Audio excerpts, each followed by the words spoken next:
এই এলাকার মানুষের জন্য শুধু নয়, হাবিব ভাই আছেন আমাদের পাবনা থেকে আসছেন, আমাদের শুধু রাজশাহী নয়, পাবনা নয়, আজকে সমগ্র বাংলাদেশের দক্ষিণাঞ্চল এবং উত্তরাঞ্চলকে বাঁচাতে এই আন্দোলনটি আমাদের জন্য অত্যন্ত গুরুত্বপূর্ণ।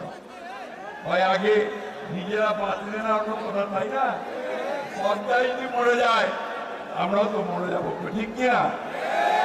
অথচ দেখেন যে ব্রিটিশ পিরিয়ড থেকে এই পদ্মা নদীকে বাদ দেওয়ার চেষ্টা করা হয়েছে, তখন পারে নাই। পাকিস্তান আমলে তারা এই ফারাক্কা বাঁধ চুপি চুপি নির্মাণ করে ফেলে, চুপি চুপি অর্কেটি বানায়, তারপর বাংলাদেশ হওয়ার পরে তখন সেটাকে চালু করে। প্রথম এটাকে চালু করার অনুমতি দেয় শেখ মুজিবুর রহমান, আওয়ামী লীগের তখনকার সভাপতি এবং প্রধানমন্ত্রী তখনকার। বন্ধুগণ, সেইটা পানিতে যখন কমে যায় তারপরে এই অঞ্চলের মানুষের দুঃখ কষ্ট শুরু হয়। আমাদের নেতা মৌলানা আব্দুল হামিদ খান ভাসানী তিনি প্রথম ফারাক্কা বাঁধ করেন, মনে আছে আপনাদের? এই গজল ছেলেরা জানে না, হারুনরা জানে, আমার সারেন ভাইরা জানা যে তিনি ৭৬ সালে ফারাক্কা মার্চ করেছিলেন, হাজার হাজার লক্ষ মানুষকে তিনি ফারাক্কার দিকে রওনা দিয়েছিলেন। তারই প্রেক্ষিতে এই দেশের স্বাধীনতা ঘোষক, এই দেশের বহুদলীয় গণতন্ত্রের প্রবক্তা এবং সমৃদ্ধ বাংলাদেশের উপকার শহীদ প্রেসিডেন্ট জিয়াউর রহমান ৭৭ সালে তিনি এই পদ্মা পানি হিসা নিয়ে ভারতের সঙ্গে একটা চুক্তি করেন, প্রথমবারের মতো গ্যারান্টি ক্লজ নিয়ে।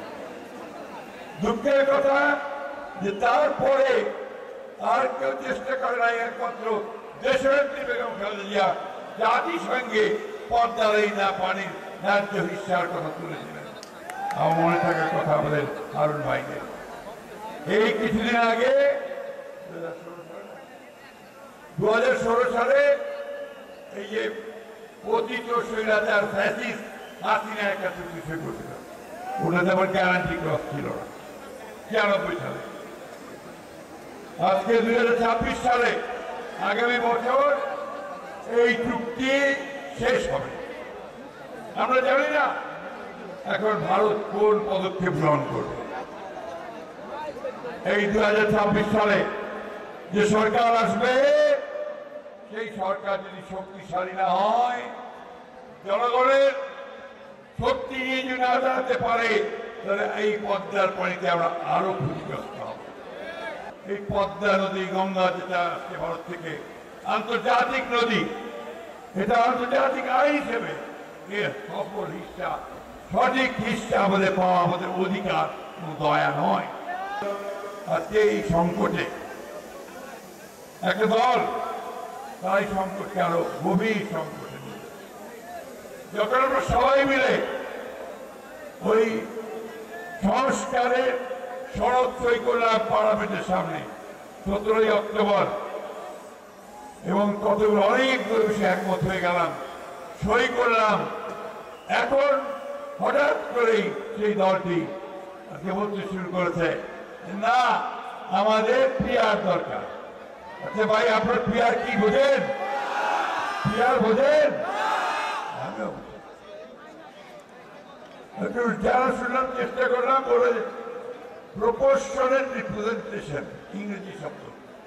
আমরা যে বাংলাটা বলো, ইংরেজি বুঝি না, ইংরেজি বাংলাটা বললো আনুপাতিক প্রতিনিধিত্ব, আরো কঠিন। বোঝেন আনুপাতিক প্রতিনিধিত্ব কি? বোঝেন নাকি আপনারা?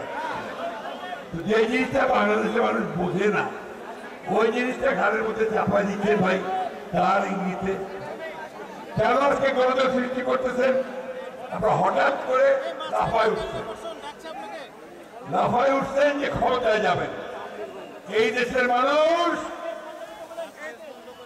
ধর্মপ্রিয় মানুষ, ধর্মকে ভালোবাসে, আল্লাহ নবীকে ভালোবাসে, বিশ্বাস করে, কিন্তু ধর্মান্ধ নয় এবং সাম্প্রদায়িক নয়। আজকে এই কথাগুলো মনে রেখে এখানে পাঠাবেন। আপনি গত নির্বাচনের হিসাব করে দেখেন কত পার্সেন্ট ভোট পেয়েছে জামাত ইসলাম? কত? আরো বলেন।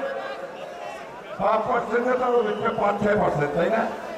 রাতারাতি লাভ দিয়ে গিয়ে 51% হয়ে যাবেন, এইটা মনে করেন না।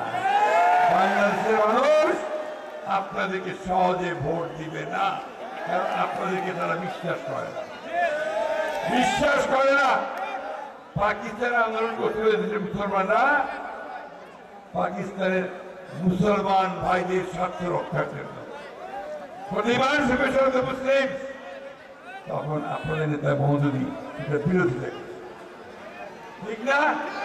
আর আজকে আবার 1971 সালে আমরা যে স্বাধীনতার যুদ্ধ করলাম পাকিস্তানিদের থেকে বেরোয় আসার জন্য, তখন আমরা আপনারা শুধু বিরোধিতাই করেন নাই, ওই পাকিস্তান সেনাবাহিনী থেকে হাত তুলে গণহত্যা করেছে। আমি খুব পরিষ্কার করে বলতে চাই বন্ধুগণ, যে আমরা অবিলম্বে প্রধান উপদেষ্টা যে নির্বাচনের ঘোষণা দিয়েছেন 2024 সালের ফেব্রুয়ারি মাসের প্রথমার্ধে, এই নির্বাচন হতে হবে। এই নির্বাচনের কোনো বিকল্প নাই, কারণ এই নির্বাচন যত দেরি হচ্ছে বাংলাদেশ তো দুর্বল হয়ে যাবে। জনগণের সমর্থন ছাড়া কোন সরকারি সফলতার সঙ্গে দেশ চালাতে পারে না। তাই আমরা খুব পরিষ্কার করে বলছি, আপনারা ভালো হয়ে যান, ভালো হয়ে যান। এই নির্বাচনে অংশগ্রহণের জন্য প্রস্তুতি অনেক আগে থেকে শুরু করছেন। কেন মানুষকে বোকা বানাচ্ছেন? আপনাদের যত বড় বড় বিলবোর্ড দেখলাম, আমি অন্য কোনো দলের অত বড় বিলবোর্ড দেখলাম না। যত পোস্টার দেখলাম, অন্য কোনো দলের এত পোস্টার দেখলাম না। তাহলে কেন মানুষকে বোকা বানাচ্ছেন? আপনারা তো নির্বাচন করবেন, নির্বাচন না করে আপনাদের অস্তিত্ব থাকবে না। নির্বাচন করলে আপনারা যেহেতু পরাজিত করবেন, সেই জন্য আপনারা নির্বাচন পেছাতে চান, পেছাতে চান, বন্ধ করতে চান। বন্ধুগণ, আমি খুব পরিষ্কার করে বলতে চাই, আমরা বিএনপি নই, সারা দেশের মানুষ এখন নির্বাচন চায়। ভারত পাশে আছে, পানি বন্ধ করে দিবে, আপনার ওই সীমান্তে মানুষ হত্যা করবে, এবং আপনার আমাদের যখন তখন চাল বন্ধ করে দিবে, পেঁয়াজ বন্ধ করে দিবে। এই বড় দাদাগিরি আমরা আর দেখতে চাই। আমরা দেখতে চাই যে ভারত আমাদের সঙ্গে সত্যিকার মর্যাদার ভিত্তিতে, সমান মর্যাদার ভিত্তিতে আমাদের সঙ্গে তার সহযোগিতা করবে। অন্যথায় ভারত কখনোই বাংলাদেশের মানুষকে বন্ধু হিসাবে পাবে না। বন্ধু